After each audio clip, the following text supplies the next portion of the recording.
O ito, kapapasok lang. Tingnan po muna natin. Dito tayo magsimula. Nako, pambihira. Sige, basahin po natin ha. Ito po ay post ni Rowena Guanzon, Attorney Guanzon. Ang sabi niya, kumabig na si Tulfo. Ramon Tulfo, anong sabi ni Ramon Tulfo? Lumabas na. Natanggal si dating Secretary J. Ruiz ng Presidential Communication Office dahil sa nawawala ang 50 million sa kanyang vault. Pambihira. Ako nagtatanong lang ha. Hindi natin alam kung fake news to. Pero hindi naman siguro ito fake news kasi si Attorney Guanzon na nag-post nito sa Facebook niya. Nakita nyo may blue check pa. Di ba? Tingnan natin. Post to ni Ramon Tulfo may blue check. Ayan. Pinost din ni Attorney Guanzon. Ayan. Discuss natin ba? Matindi ha. Bakit may 50 million sa vault ni J. Ruiz? Ito si J. Ruiz, kaklase namin to. Magkakaklase po kami. Ako, si Attorney Vic Rodriguez at saka to si J. Ruiz. Magkakaklase kami nung high school. So, hindi ko akalain na magiging connected din to sa politika, no? Pero, tanong, bro, bats, totoo ba ito? Ha?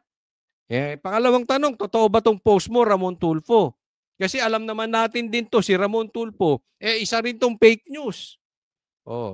Binabalita lang natin kung ano yung sinasabi niya. Kaya bibigyan natin ng komentaryo. Pangalawang tanong, J. Ruiz, totoo ba ito? At kung totoo ito, bakit kami 50 million dyan sa vault na yan? At bakit nawawala? Di ba? Pangatlong tanong, parang bumaligtad ka, Ramon Tulfo. Ikaw ba tanong lang din to kay Mon Tulfo, ikaw ba may sayad na talaga? Dahil nagulpi ka ni Claudine, muntik ka pang magulpi ni BP Sara. Baka may sayad na yung utak mo. Kaya na, hindi na malaman kung anong ibabalita mo. Baka mamaya fake news na naman to ha. Ikaw pa naman inuknukan ka ng fake news. Kailangan sumagot ka rito, J. Ruiz. Totoo ba kaya ka natanggal? Pinapalabas dito, parang kinulimbat mo, 50 million. Para saan yun? Mamaya sagutin natin. Ang nagsabi sa akin yan ay isang pambihira Tweety Bird sa loob ng PCO. Ba may Tweety Bird sa PCO? Pangalawang tanong, Mon Tulfo, bakla ka ba? Kasi napapansin ko medyo mahilig ka sa birdie. Unusual di kasi bihira talaga sa lalaki yung mahilig sa bird. Ngayon sabi niya kahit magkapit-pitan tayo ng betlog. Yung dati niyang sabi, ngayon naman meron siyang Tweety Bird. Diba? Parang medyo Mon Tulfo. Ako sa akin lang, payo ko sa iyo ha. Medyo huli ka ng magbago ng identity. Ang tanda mo na hindi na bagay na ngayon ka pa magbabakla. Tigil-tigilan mo yung tigil-tigilan mo yung kahilig mo sa mga birdie. Kasi hindi na talaga babagay sa'yo. Kahit na magpa-transplant ka pa, ako hindi sang-ayon sa mga transplant pero mas lalo sa'yo, Mon Tulfo, hindi na talaga babagay. Kahit anong make-up ang gawin mo, magmumukha kang multo. So, medyo ibahin mo na. Kaya mo yan. Siguro, medyo pigilan mo yung sarili mo na kakahilig dyan sa Tweety Bird. Next tayo. Bakit may ganong kalaking halaga sa isang opisina ng gobyerno? Di masabi ng Tweety Bird. Tweety Bird na naman. Hindi totoo. Yun naman talaga yun. Bakit ka magtatago ng 50 million sa vault at sa loob ng gobyerno habang ang ating mga kababayan ay pag nasa lanta ng bagyo, magkano lang ang ibibigay? Halos hindi makakain. Halos minimum wage, hirap na hirap sa kanilang trabaho tapos kayo ay may 50 million dyan. Ready. Ibig sabihin, merong naka-ready na dapat gamitin na ang presidential communications. Ibig sabihin, posibleng pang Communications, yung 50 million. Para saan yung communications? Pang-optics, pang-naratibo, ayan, pang-marketing. Oh. Hindi inireport sa pulisya ang pagnanakaw dahil di maipapaliwanag kung saan ang pinanggalingan nito. Pero may haka-haka na ipambabayad sana ang 50 million sa mga influencers at vloggers na defender ng administrasyong BBM. Grabe ka, Montulfo, sa pasabog mo. Talagang bumaligtad ka na. Kinana mo na si Bongbong Marcos. Naramdaman mo, pabaligtad na ang bangka. Palubog na ang bangka, kaya ikaw ay safety na. Pambira, oh. Oh, ay, nako.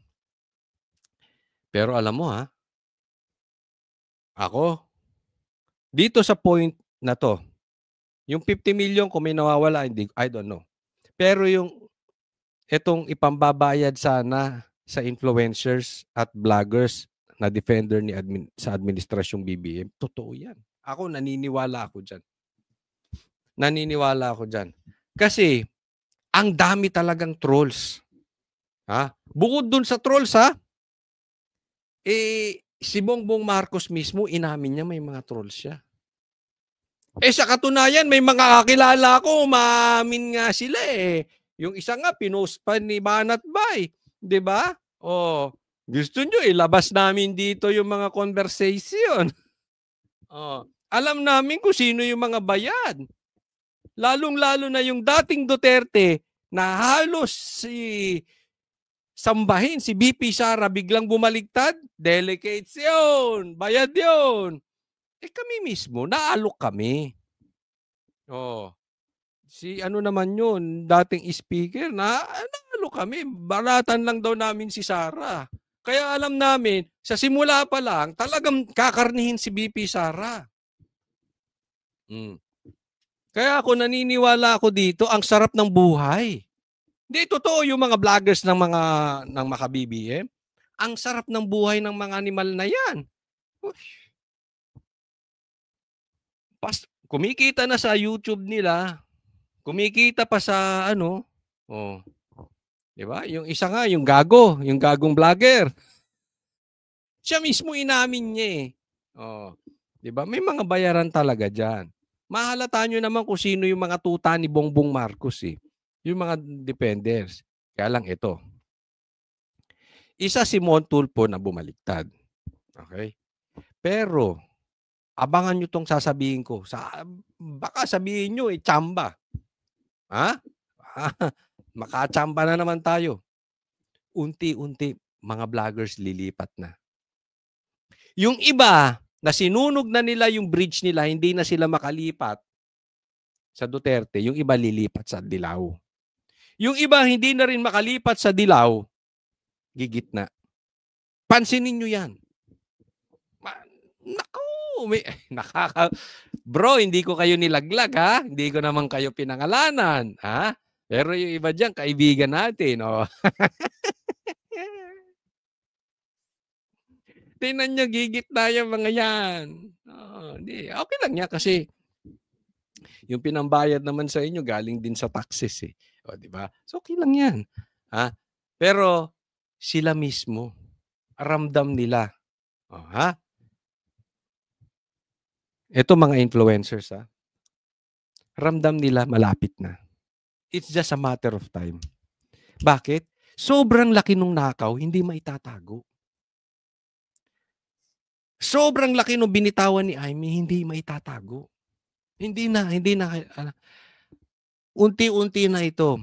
Yung iba, lilipat dahan-dahan. Pero yung iba talagang isang malaking tao lang. Tapos to. Maniwala po kayo sa akin. Ha? Abang-abang natin. Abang-abang lang ha. Abang-abang natin. Hindi natin alam. Malay natin si Tambi bumaligtad. Ha? Kasi even si Bongbong Marcos, sinasabi ko na ito. At si Tambi maglalaglagan na. Meron po tayong intel. Hindi ko po kayo niloloko, ha, hindi ko po kayo niloloko, nakakarating po talaga sa'kin 'to. Pero hindi ko aaminin kahit magkapitpitan ng betlog, mm, maglalaglagan na sila. Even yung pulitiko mismo, alam ko kung sino yung ilalaglag. Okay? So this coming weeks, very exciting, So abang-abang tayo. Hindi matukoy kung sino ang nagnakaw ng malaking halaga. Kaya tinanggal ba si Jay Ruiz?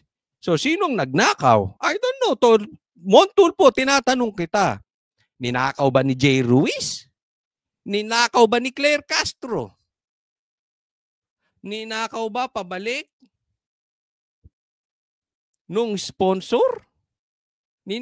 Kinuha ba ni Bongbong Marcos? I don't know. Kayo tatanungin ko. Sa tingin ninyo, kung totoo 'tong sinasabi ni Montulfo, sino nagnakaw nun? Hindi ko po kayo masagot kung totoo kasi 'to sinasabi. Binalita ko lang 'tong binalita rin ni Guanzon. Ako isa lang ang alam ko ritong totoo, eto. Pero may haka-haka na ipambabayad sana ang 50 million sa mga influencers. Alam ko 'yan. May mga kakilala tayo diyan nandiya-diyan, eh.